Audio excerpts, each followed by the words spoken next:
love Pixar, all right? But enough.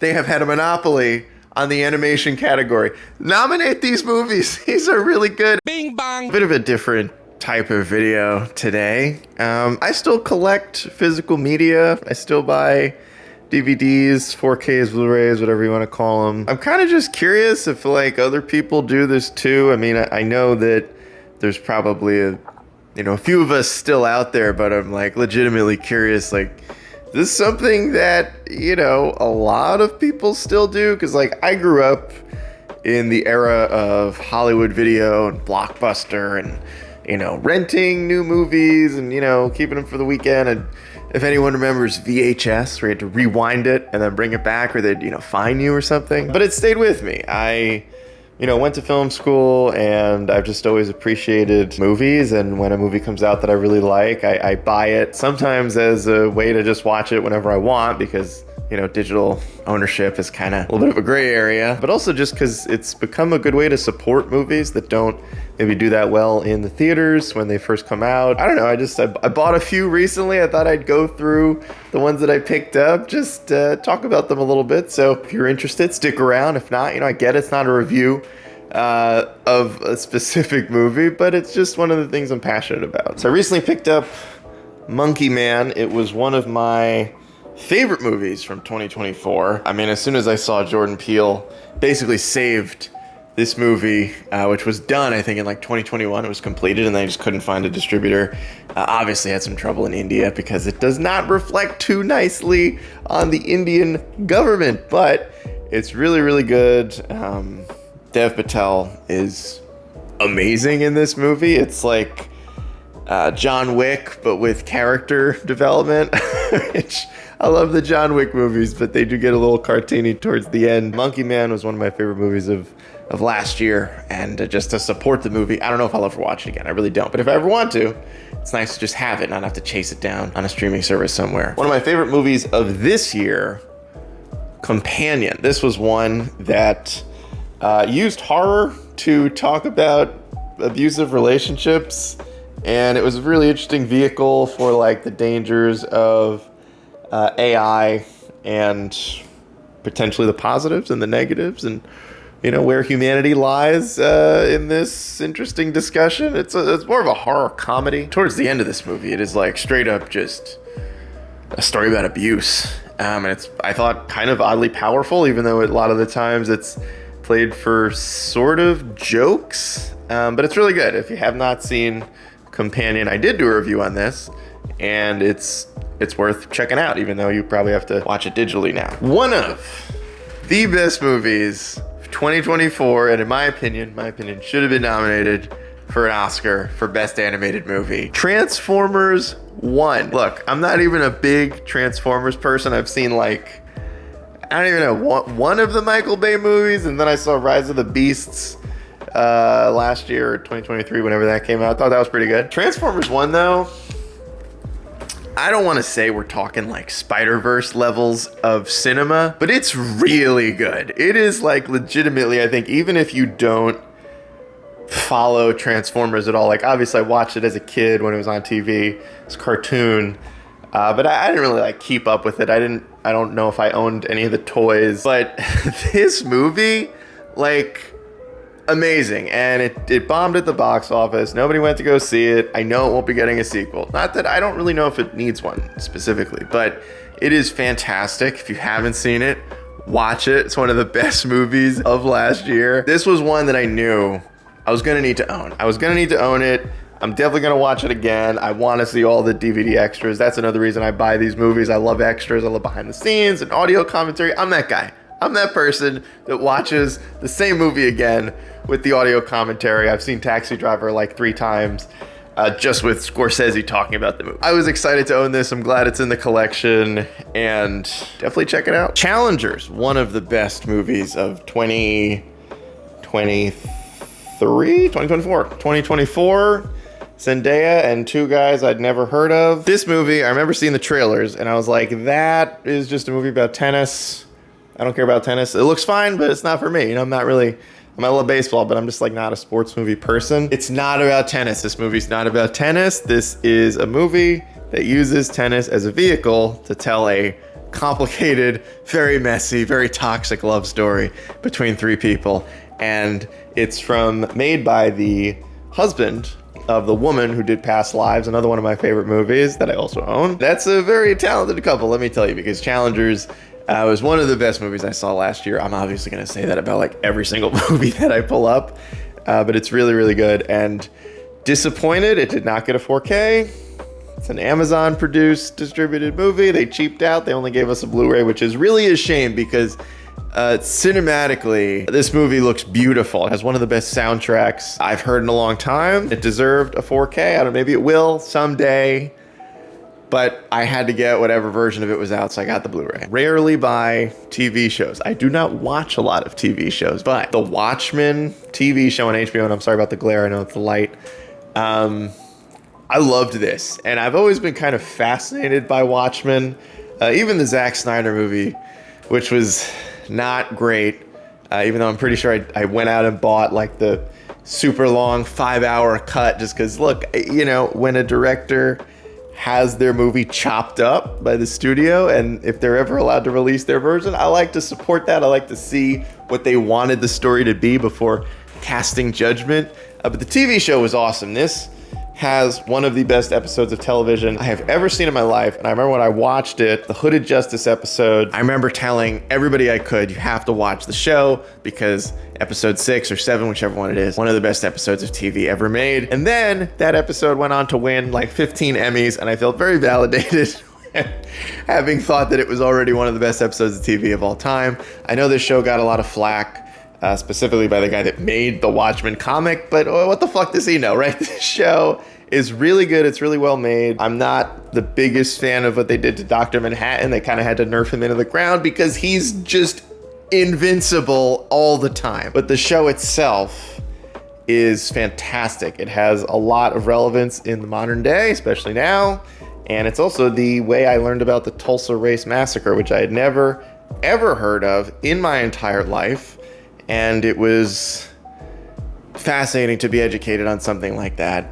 And it's a really, really well done show. Another absolute banger from 2024. We had a lot of good movies last year. Teenage Mutant Ninja Turtles, Mutant Mayhem, that's right, baby. We got the 4K Steelbook, bang, bang. Look, I love animated movies. I'm not a huge Ninja Turtles fan. I watched the cartoon when I was a kid, but that's really it. This movie is peak. This movie is so good. It is animated beautifully. We had some good animated movies last year. Damn, like Transformers, TMNT, phenomenal. Obviously, the 4K Steelbook. Do you see this too? Look at how good this is. I had to own this. I had to own this. Definitely will be watching it again. One of the best movies of last year. One of the best animated movies of last year. It also should have been nominated. Look, and no one fucking sees them because they're not Pixar, they're not Disney, but god damn it, TMNT, Transformers, amazing movies, definitely worth owning. We'll be watching again. I watched a lot of Saturday Night Live when I was a kid, and so when they made the Saturday Night movie, I had to track it down. I watched it with my mom. I grew up watching SNL with her, and this movie meant a lot to both of us. It is so good, and I remember when it first came out, there was like some talk of it getting Oscar nominations and Oscar buzz. I don't really know what happened because after watching it, it totally should have gotten some recognition. It's fantastic. The cast is great. They made a very, very brave choice. They made a very, very brave choice of casting a bunch of unknown actors to be in this movie, which really helped the feel of the original SNL season debut because nobody knew who anybody was, and it seemed like a terrible idea for a show. And in the movie, they explained it was purposefully greenlit by NBC to tank so that they could renegotiate with Johnny Carson, The Tonight Show, and all that. You'll learn about it in the movie. For anyone that likes Saturday Night Live, you have to see the movie. It's so good. And I think this is going to be one that me and my mom watch once a year, you know, whether it's like on a holiday or just randomly.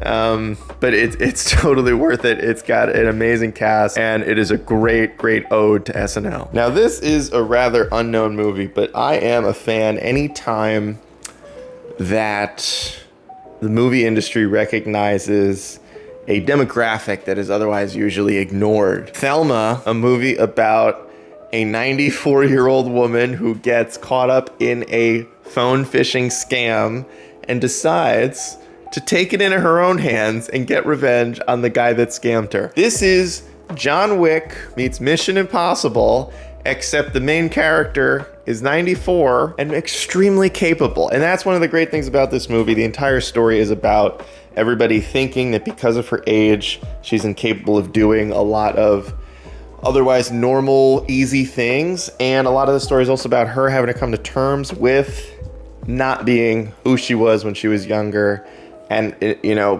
kind of understanding her own limitations as she's gotten older. It's a beautiful movie, and I almost cried at the end. Maybe I did cry, I don't know. It had an incredible ending. It is a really great ride for anybody that appreciates when certain demographics are highlighted in movies, and older actors and older women especially. It's really cool to see this movie give them their flowers. And also, main actor in this film, June Squibb. This is her first ever lead acting role at 94 years old. Never let anyone tell you that you can't make it, because at 94, not that she wasn't around in the industry, she was around in the industry. 94, she got her first lead acting role. Incredible. I had to own this movie. It was one of my favorite movies of 2024. Amazing, amazing. When I was studying abroad in college, I watched a movie called In the Mood for Love. And sometimes you see a movie and you're like, I'm gonna be thinking about that film for the rest of my life. And recently, there was a Criterion Collection. I don't own any of the Criterion Collection until now. Now I do. There was a Criterion Collection release for this movie, and I had to. I don't even think it was on sale, and I'm big on sales. Like, I usually don't buy anything if it's not on sale. I needed to own this movie. New York Times just came out with a list, which I assume they didn't watch movies because they have such bad opinions on everything. They came out with a list of the top 100 movies of the 21st century. This movie was number 4. I couldn't believe it. The level of validation that any film snob feels when someone else likes the movie they like. Number 4, baby. We're in the top 5. I remember seeing this movie and being like, it's one of those movies where every frame could be a piece of art hanging in a museum. It is a beautiful love story, touching and tragic and just incredible. And if you can get over the tiny little bit of room that the subtitles take up on the screen, because it's a foreign film, I guarantee you will not be disappointed. In the Mood for Love, one of the greatest movies ever made. And it's from like the late 90s, early 2000s, an opportunity to own this movie. Could not pass it up. Now, I saved the last movie for the end because this was an exercise in waiting and hoping and praying that a movie got a physical release. And this was one of the first times I remember realizing that there are going to be movies that come out that never get physical releases, and hopefully, you know, maybe they still will.